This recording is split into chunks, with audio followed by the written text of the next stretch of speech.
Il y a aussi et surtout la question de l'éducation, du contexte familial qu'il va falloir poser, sachant qu'encore une fois, on n'a pas encore du tout tous les éléments sur le profil de ce jeune homme, mais de manière générale, sur ses passages à l'acte, il y a la question de l'éducation, de l'entourage. Alors la grande difficulté, c'est que, évidemment, comment on a prise sur ces phénomènes-là. Quand on parle de politique éducative ou politique publique, on cherche des solutions concrètes, opérationnelles. Alors là, qu'est-ce qu'on propose concrètement ? C'est-à-dire, est-ce qu'on demande ? Pourquoi pas, mais dans ce cas, je pense qu'il faut qu'il y ait un discours plus clair, y compris des syndicats enseignants, pour dire, par exemple, est-ce que vous voulez que les jeux vidéo soient réglementés ? Parce qu'on peut dire c'est de la faute des réseaux sociaux, des jeux vidéo, de toute une série de phénomènes, de facteurs, mais quelle action on prend ? D'autant que la grande difficulté, c'est que pour la majorité des jeunes et des adultes qui y jouent, qui sont sur ces... c'est un exutoire. Il y a une violence fantasmée, symbolique. Et pour quelques personnes, par contre, ça les entraîne. Je pense effectivement que Bruno Retailleau a été très prudent dans son intervention. Ça change. Et du coup, voilà, j'ai trouvé ça assez positif parce que pour moi, quand même, je nuancerais quand même le propos qui vient d'être tenu. Quelqu'un qui a 2 fois été exclu temporairement de son établissement, c'est pas un profil intégré. Je suis désolé. C'est quand même un élève perturbateur.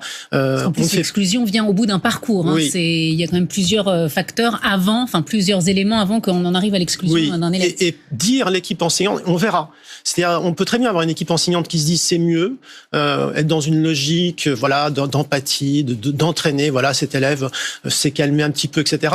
Ça veut pas dire que tous les problèmes étaient résolus. Donc là-dessus, je dirais, à l'heure où on en est, soyons prudents sur son profil. La deuxième chose, c'est que des couteaux il y en avait, ça circulait déjà dans les années 80. Maintenant, on voit bien une hausse de la violence. J'ai quelques chiffres pour vous à ce sujet-là. Ils sont une hausse très nette qu'il ne faut pas minimiser. Et je dirais que justement, qu'il y ait des fouilles aléatoires, ça me paraît plutôt aller dans le bon sens.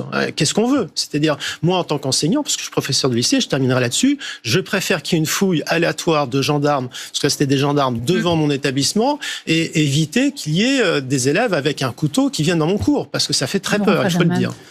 Je dirais même, de ce point de vue-là, le fait d'avoir été référent sur le harcèlement peut être le signe d'un problème psychologique.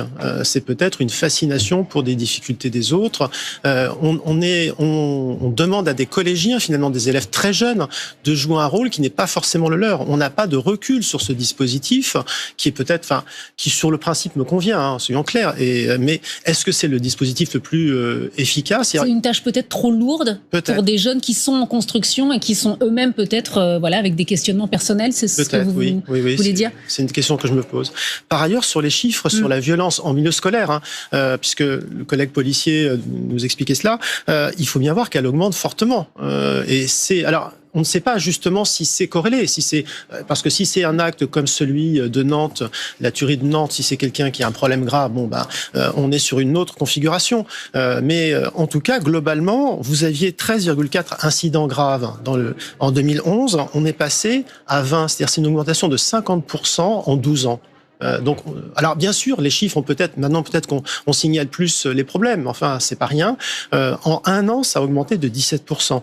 Et je vous donne un deuxième chiffre. Les enseignants, tout personnel d'éducation nationale confondu, y compris les AED, donc les AED, les surveillants, enseignants, surveillants, etc., qui ont déclaré, donc tous, les déclarations d'accidents, c'est pas les accidents de travail, c'est des déclarations de problèmes lourds, ça a augmenté de 60% en 1 an.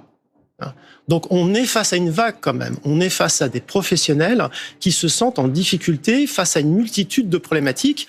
C'est le plus souvent, quand je parle des incidents graves, des incidents, c'est le plus souvent des paroles, c'est le plus souvent des comportements, on est rarement à des passages à l'acte physique, mais il y a incontestablement quelque chose qui ne va pas.